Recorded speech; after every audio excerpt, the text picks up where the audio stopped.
In this video, we are going to practice rolling out a slab for a handle. You could also use a coil that you roll out for a handle. If I'm going to make a handle out of a slab, I want my two wood pieces close together, a small piece of clay in the middle. I'm going to roll that out into a long strip or a long slab.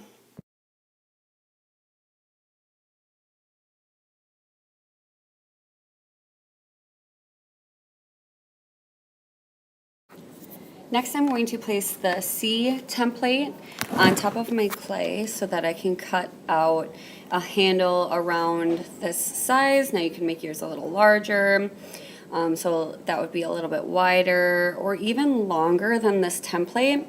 But if it gives you a starting point, go ahead and use one of the C templates. That way I have a clay slab that's the correct thickness and around the right size for my clay piece. Any extra clay can be returned, and now I can attach my handle to my mug. Now I want to decide where my handle is going to go. I want to make sure that my hand is going to be able to fit inside of this once I attach it. So I'm going to either attach it to the outside of my mug, or I could attach it to the top of my mug. I could have it lower so it's not quite touching the top or bottom. It could come from the inside of my mug out.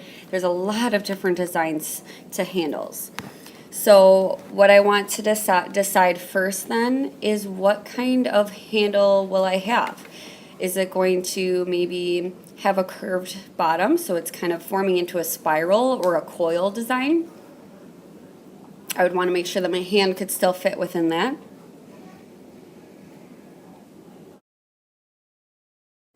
Next, I'm going to attach my handle. So I want to make sure that I score the area on my handle that I'm going to attach on the top and bottom. Then I'm going to decide where it's going to go onto my clay piece. So I'm going to score the area that I'll be attaching to on my mug on the top and bottom.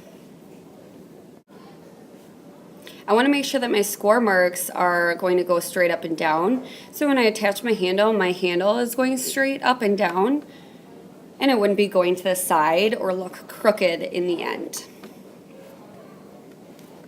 Now I'm going to apply water for my slip.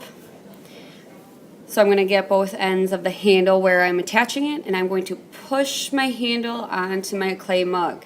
I'm going to push them together so that I'm pushing any air and water out, and I'm going to start to smooth them together into one piece of clay.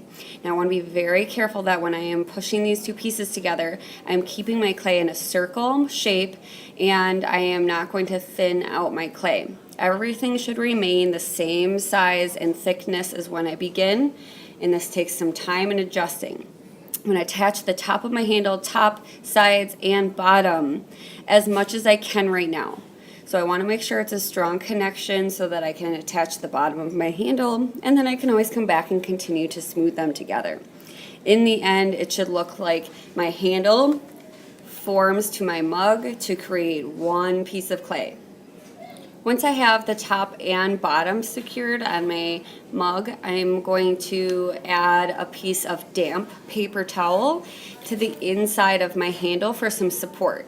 So if your handle seems a little bit floppy or unsupported, you're going to get a roll of paper towel or a ball of paper towel a little bit wet, place it on the inside of your handle to support as you work.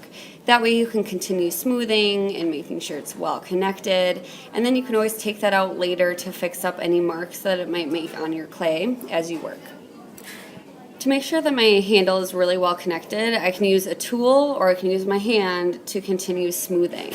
So they should connect eventually to look like one piece of clay. So this tool is able to get a little bit closer to the inside edges of my handle, and might be a nice way to get the smoothing process started, but then I always want to come back in with my hand to keep smoothing to make sure that I'm getting rid of any of the marks that my tool might make into my clay that I don't necessarily want.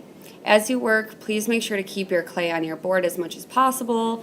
Use a paper towel for support, and remember to keep that nice rounded shape as you work, and that your handle is keeping its shape and form too.